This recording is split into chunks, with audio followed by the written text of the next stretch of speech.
JKT Limitless. Et bienvenue dans cette vidéo. Dans cette vidéo, nous verrons comment créer un backup, que nous verrons en plusieurs étapes.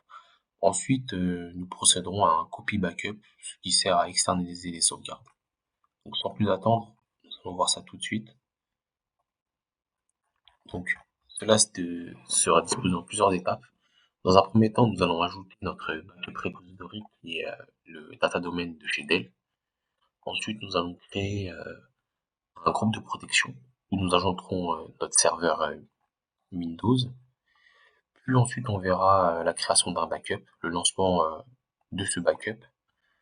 Et puis nous verrons la réplication de cette sauvegarde avec l'ajout d'un deuxième data domain, avec la création d'un copy backup. Puis nous testerons une restauration sur Azure de cette VM. Pour cela, nous allons nous rendre sur notre serveur Vim. Donc au préalable, j'avais déjà installé Vim. Donc nous allons commencer par l'ajout du backup repository Dell. Du coup, au lieu d'exécuter le script d'un coup, je vais décomposer les étapes pour que ce soit plus clair. Donc, je prends mes lignes de commande pour l'ajout de mon backup repository. Voilà, donc je vais créer au préalable un petit bloc-notes.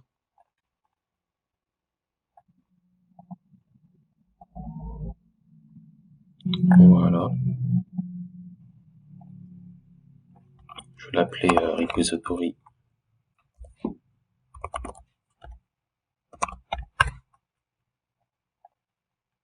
Dedans, je vais venir coller. Pardon, j'ai fait une petite faute. Voilà. Dedans, je vais venir coller une ligne de code. Voilà, donc pour décomposer le petit script, bon, tout simplement là on vient chercher notre serveur Vim. Ensuite ici ça va être tout ce qui est crédentiel en fait pour que ça soit un peu sécurisé entre parenthèses. Et puis on va effectuer l'ajout de notre repository. Donc ça c'est le chemin. Ici on met le type parce qu'il y a plusieurs types de repository. Donc notre serveur, le serveur lui une variable avec l'username et le password. Donc pour l'exécuter, tout simplement, voilà, du coup il faut que je tape le nom d'utilisateur, donc par défaut chez Dell EMC c'est sysadmin.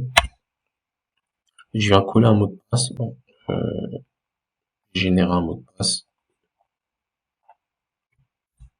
Bon voilà, donc maintenant l'ajout va se faire sans plus attendre. Comme nous pouvons le voir, l'ajout s'est bien passé.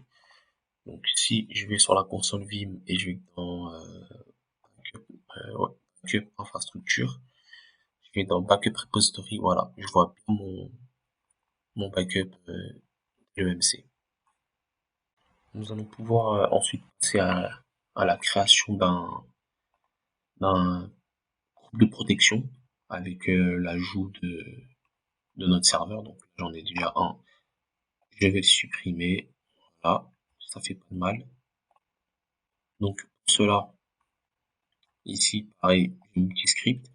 Il y a des variables qui sont déjà rentrées telles que le hostname, voilà, la période, etc. Ces variables, elles peuvent être automatisées, donc avec la demande, avec un read host, mais enfin plus rapide, pardon, pour le script. J'ai préféré rentrer directement à la main. Pareil, je repars sur mon serveur. Je vais le coller dans voilà. Là j'en avais un, je vais le remplacer. Je vais vous montrer en parallèle le serveur en question. Donc il est là. C'est celui-ci que nous allons sauvegarder. Je vais créer un petit fichier dessus. Test, voilà. Son adresse IP, c'est bien la 10404. Voilà. Je repars sur mon serveur Vim. Donc là, j'ai bien collé. On voit hostname 10.0, 10.4.04. J'enregistre. Je l'exécute. Protection group. Il va me demander les credentials. Du coup, je rentre les credentials en question. Avec le mot de passe qui va bien.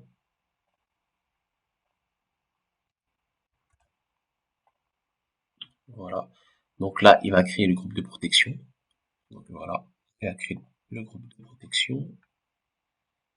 Voilà, je le vois bien là. Maintenant, il faut lancer un scan de ce groupe pour qu'il ajoute tout simplement le l'host, le serveur.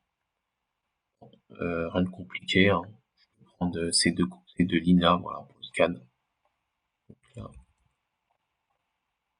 je repars sur mon PowerShell. Je colle.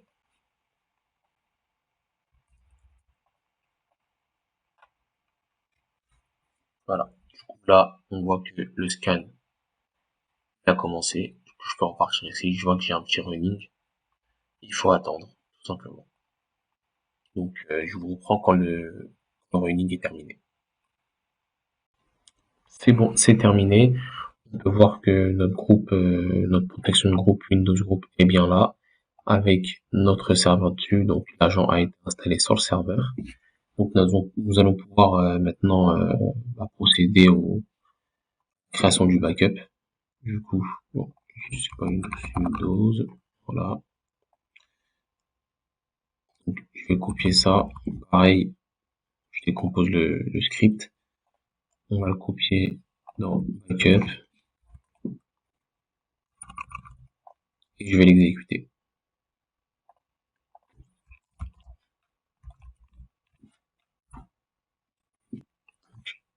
Là, si je repars sur la console Vim, voilà, on voit qu'il y a un running. Donc le backup, il est bien là, il est bien actif. Et là, il va être exécuté, tout simplement. Du coup, je vous reprends quand c'est terminé. C'est terminé, notre sauvegarde a bien été effectuée, donc on peut voir que le job est à 100%. Donc ici, si je vais dans le backup, je vois bien mon disque, donc ma VM qui a été sauvegardée sur le repository qu'on avait sélectionné. Et ici, voilà.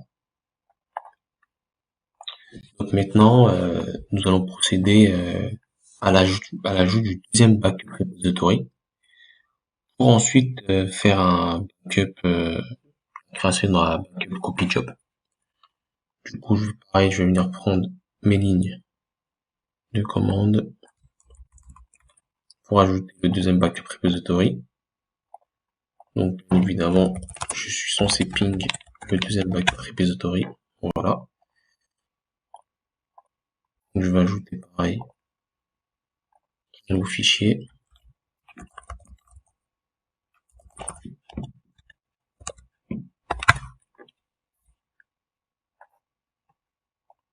Dedans, je colle. Voilà. Puis, je vais l'exécuter.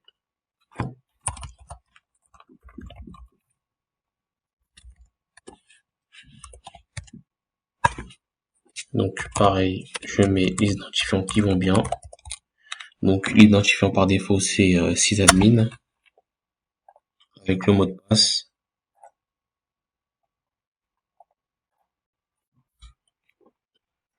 Donc là, il ajoute. On va attendre un tout petit peu, comme tout à l'heure. Voilà. Donc là, on peut voir que notre backup repository a été ajouté. Donc si je repars sur la console Vim, dans backup infrastructure, voilà, je vois mon deuxième backup repository. Nous allons pouvoir ensuite créer notre backup copy job. Pour ce faire, ici, nous allons faire une recherche de notre repository que nous venons d'ajouter. Nous allons l'insérer dans une variable. On va faire la même chose pour notre job que nous avons créé tout à l'heure. Pareil, on va l'ajouter dans une variable. Ici, on va créer notre backup copy job. Donc, on a mis des options. L'OS, le nom qu'elle aura sur le deuxième repository. et les variables que je vous ai citées juste au-dessus. Du coup, je vais coller les, euh, les lignes directement sur le PowerShell. Voilà, deuxième.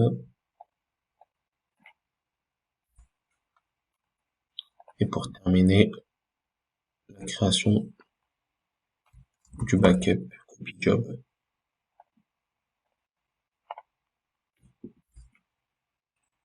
Voilà.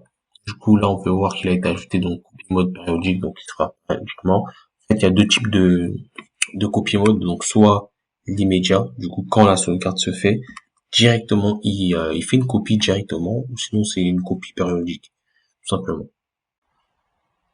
On peut voir d'autres paramètres, donc déjà la cible, le prépository 2, c'est bien celui-ci que nous avons indiqué tout à l'heure. On peut voir aussi le name, du coup le nom du job, donc le name sera WinServer Backup Copy Job. Donc si je vais sur mon serveur, voilà, du coup je vois Backup Copy Job, WinServer Backup Copy Job. Donc là il est en train d'être exécuté. Il vient de commencer, donc il y a 0%, il y a 12 gigas transférés. Donc je vous retrouve à la fin du processus de copie. Donc voilà, le backup copy job est terminé, donc on peut voir 100%. La réplication de sauvegarde a bien été faite sur le deuxième repository data domain. Du coup voilà, on voit le backup ici.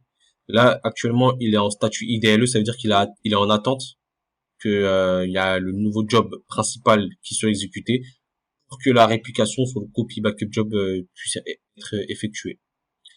Donc bien évidemment, nous pouvons utiliser ce backup copy pour effectuer une restauration par exemple d'un serveur.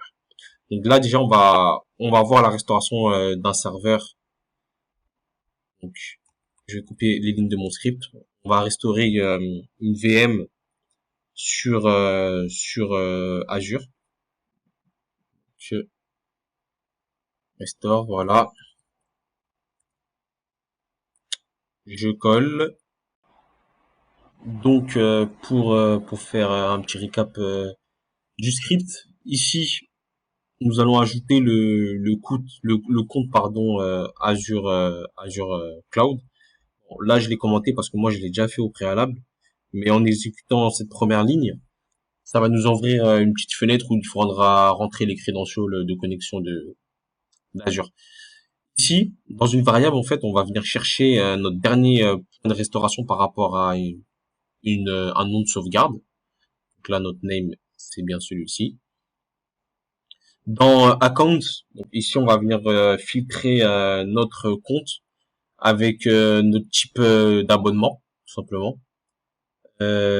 Ici, on va utiliser en fait un storage account qui a été créé au préalable sur Azure. Donc c'est par là que vont transiter nos données pour la restauration de notre VM. Donc ici on a la location. Location c'est où notre VM va être restaurée.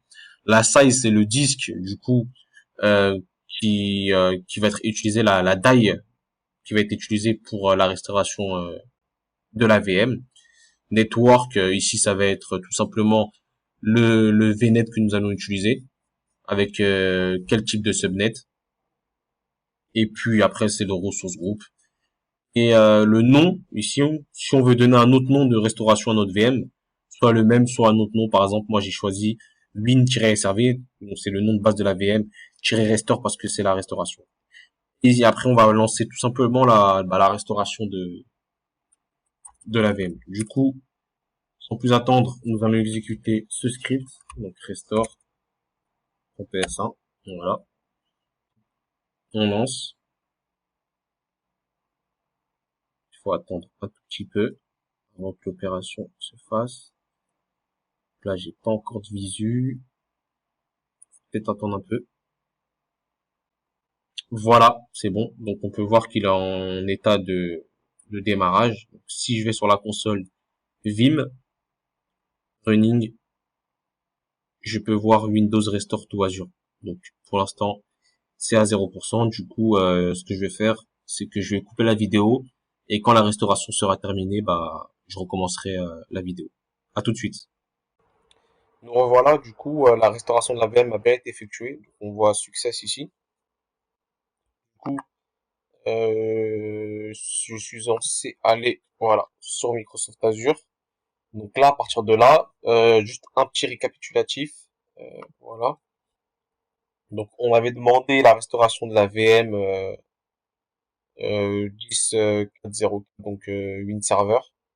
Là, donc, dans ressources group, Win SRV Group Default avec le nom Win SRV Restore.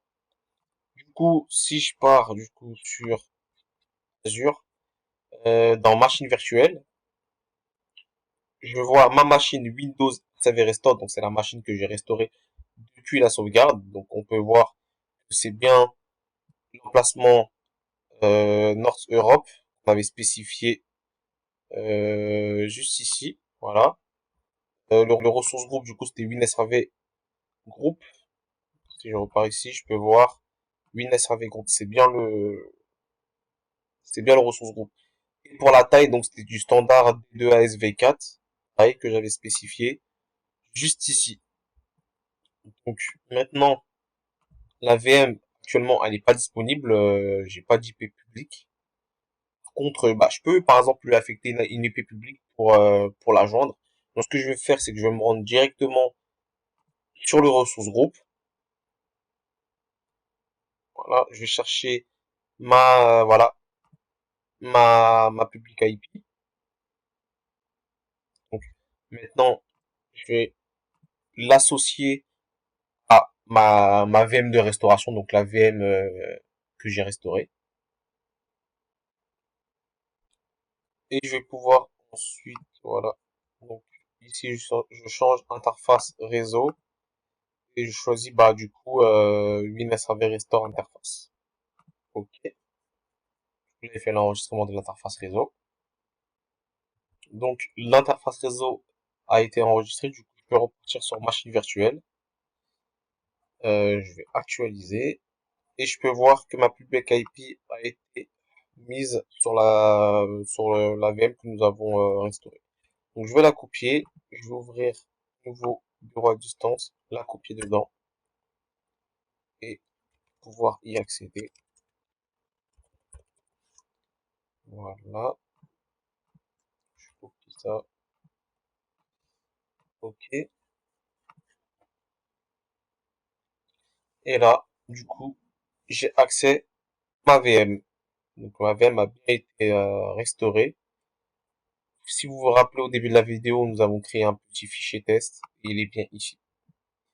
Donc bah, je vous remercie d'avoir suivi cette vidéo et à bientôt pour d'autres vidéos.